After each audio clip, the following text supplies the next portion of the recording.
शहर आणि परिसरातील नाले सफाईच्या कामासाठी कोट्यवधी रुपयांची तरतूद करण्यात आली असतानाही या कामांमध्ये मोठ्या प्रमाणात आर्थिक गैरव्यवहार झाल्याचा गंभीर आरोप सत्ताधारी भाजपच्या नगरसेवकांनी केला आहे। या संदर्भात भाजप नगरसेवकांनी महापालिका आयुक्तांची भेट घेत तक्रार नोंदवून संबंधित प्रकरणाची सखोल चौकशी करण्याची मागणी केली। शहरातील पावसाळापूर्व नाले सफाईच्या कामावर महापालिकेकडून मोठा निधी खर्च करण्यात आला आहे, मात्र प्रत्यक्षात झालेली कामे आणि त्यावर दाखवण्यात आलेला खर्च याबाबत प्रश्न उपस्थित करत भाजप नगरसेवकांनी नाले सफाईच्या कामात कोट्यवधी रुपयांचा भ्रष्टाचार झाल्याचा आरोप केला आहे। या प्रकरणात नगर अभियंता सारिका अकुलवार यांच्या भूमिकेबाबतही नगरसेवकांनी प्रश्न उपस्थित केले आहेत। नाले सफाईच्या कामातील कथित गैरव्यवहाराची सत्यता तपासण्यासाठी महापालिका आयुक्तांनी चौकशी समिती स्थापन केली आहे। या समितीचा अहवाल येईपर्यंत अकुलवार यांनी नगर अभियंता पदाचा पदभार स्वीकारू नये अशी मागणी भाजप नगरसेवकांनी आयुक्तांकडे केली।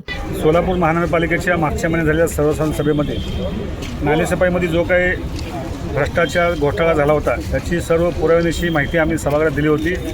त्याचे कागदपत्र आणि व्हिडिओ शूटिंग देखील आम्ही मान्य आयुक्तांनी दिलं होतं। मान्य आयुक्तांनी त्यावर चौकशी समिती नेमली आहे आणि त्या चौकशी समितीचा अहवाल अजून येणं बाकी आहे, अजून चौकशी होणं बाकी आहे। पण ज्यांचे चौकशी सुरू आहे अशा सन्माननीय नगर अभियंता उद्यापासून कामावर रुजू होत असे समजलं आणि माननीय आयुक्तांना आम्ही सगळ्या नगरसेवकांनी मागणी केली की ज्यांच्यावर भ्रष्टाचाराचा आरोप आहे, ज्यांची चौकशी सुरू आहे, ती व्यक्तीनं त्या पदावर बसू नये।